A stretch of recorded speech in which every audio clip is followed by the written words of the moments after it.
Thanks so much for joining us today. I am so pleased to have Vickie Rodgers, VP of Cox Communities, join us today for a short conversation around the value of technologies with MDUs. So Vickie, thanks so much for joining us, and welcome back to our virtual stage. We've got new research showing that 65% of multifamily builders report that their business models leveraging smart home technology helps differentiate their property and adds value. I'd love if you can give us a short introduction of what your role is and the role of Cox Communities as it relates to the MDU markets.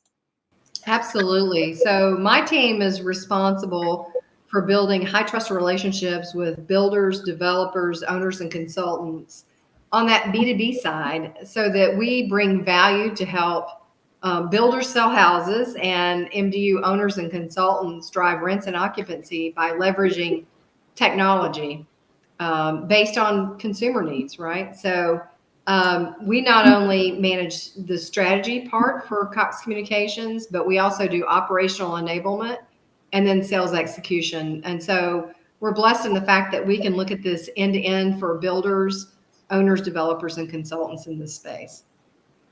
Well, great. It is certainly a hot area. We are seeing manufacturers also look to the MDU market to really scale their products. And then, of course, connectivity plays such a critical role in the ultimate experience for the end user as well as the property managers. Can you tell us a little bit about some of the direct impact that you see property managers experiencing as a result of these always-on types of connectivity solutions? Absolutely. So a lot of the always-on bulk data solutions are being driven by folks launching property management IoT. And the reason they're launching property management IoT is because more and more folks realize that that's a key initiative to digitize their business. And two benefits they really get out of that is one, it really drives operational efficiencies. And then secondly, it really improves that resident journey from end to end and makes it more frictionless. And then last, a lot of these folks are really being able to optimize rents and occupancies because this is what consumers want in their apartments, especially for the segment that you see that are more renters today. So great. And let's dive a little bit deeper into the property management experience. Can you share maybe some specific use cases that are really stand out that you're hearing back from property managers that really add that value? Absolutely. So what we do is we go in and help assess kind of the before, the current business flows and process and the customer journey. And then we come in and propose kind of long-term solutions. And some of the things that we're seeing are having the biggest impact. One is being able to do, scheduled tours without your leasing agent, right? So people having the ability to go online, book a time they want to see an apartment, show their ID so you know that who's saying they're coming is the person that's coming, giving them a digital access number so they can get into the apartment and being able to do that. And I know at first some of our apartment managers weren't sure that if without a leasing agent, would they close as many leases and would that be effective? But actually what we've seen from a lot of our key customers is the stats are actually better, which is counterintuitive to what you would think. And so that's been a great application. Secondly, if you think of access control, there's so much time and effort spent into rekeying locks, setting that up, doing all that. And if you're a consumer in an apartment, you want to let your dog walker in. You want to be able to have packages delivered. You want to let the maid in if you have a maid, or if you have a friend that's in town and you're not home from work yet and you just want to give them access to your apartment, the ability to give someone guest access to a digital door lock has been tremendous. The other thing is, thermostat and managing temperatures and energy management in these facilities, not only from a lot of the folks that are renters really value having green initiatives in the communities they live in and being able to control that temperature when they're out or when they're in, but also when you flip the apartments. And so most of these applications are integrated into the back-end systems, whether that be Yardi or some other PMS system. And the ability that when someone moves out, that it flips back to control to the property manager and they can set preset temperatures and other things that allow them not to spend too much money on energy cost in the apartments, et cetera. So I would say digital access, thermostat control, and probably the third biggest thing is really leak detection. Water damage is a big line item on a lot of the budgets of multifamily owners and management companies. And I think that the average I've seen from all the research results that we've done says that, each instance is worth about $11,000. So if you've got leak detectors that cause you not to have a disaster that you have to pay for damages in, it helps you both from avoiding that risk, but also probably an insurance cost long term. And so those are probably the top three that I see so far. Great. And if we're talking about the end user or the consumer experience, you did talk a little bit about the value with access control, but are there other things that are also driving decision making? For instance, having Wi-Fi available in certain areas, common areas around the building, maybe even out by the pool. What are you hearing back from the consumers who are making the decision to rent these types of units that have this technology in them? Absolutely. So we've done quite a bit of joint research, and the research that we've done wouldn't be traditional research for a telecom organization. It's research of saying if you have apartment A and apartment B that are within a similarly situated location, because location matters with apartment rentals, and the amenities are the same in both, and the only variable is technology deployment, we found that you can get as much as an 8 to 10% rent uplift, and your occupancy goes up based on several key factors. One, those whole automation features that we just talked about were a key element in that. Secondly, being able to have common area Wi-Fi by pools and common areas and be able to have a follow me SSID really makes a difference. People want to be able to have, they want to be connected no matter where they're at on property actually, but more so in the areas they congregate most. The third thing was, in certain areas, security features were really important from both data privacy and security kind of played out into that. And so I would think those are some of the key drivers, but we were actually shocked at the amount of additional rent because some of these came out as much as 20% extra they were willing to pay to have automation features pre-enabled in their apartments and to be able to have common area Wi-Fi and other elements. It's more important than we think. Also having 1 gig available in the property, 1 gig broadband deployment. Yeah, well, we're certainly living in a world where consumers expect for connectivity to be there and for it to work. And so, but that 20% increase in rental fees is quite a big number. There might be an assumption in the industry that the broadband service and connectivity and all this technology is really best suited and well suited for the luxury markets, which certainly have lots of money to add these types of technology. But can you talk a little bit more about the overall market and maybe even the lower income markets and how Cox takes a look at those segments? Absolutely. So, we were kind of along the same mindset. We thought at first that this would be more for just A properties or new builds, et cetera. And what we found is that we've gone down market is actually in a lot of C properties. One of the things that property owners and managers are struggling with is just maintaining staff, right? We're all having a problem right now hiring up and keeping our hiring at a certain level. And so the fact that they don't always have enough maintenance staff or enough leasing staff, automation becomes a very key element. And so the more that you can automate these processes so they could be managed from anywhere without having to have someone on site, really lowers your operating cost and improves your operational efficiencies. And so what we find with a lot of these building-wide deployments is the cost, the return on investment, the cost pays out just in the operational efficiency. And then anything you do on increased rents and occupancy is just gravy on top. And so we've really seen that with one, occupancy and lease ups being higher, the ability to drive out empty or when they're flipping apartments, how much less expensive it is to flip when you've got a more automated solution. And again, back to the leakage. you can pay for this just with operational efficiencies, even if you don't change your rents.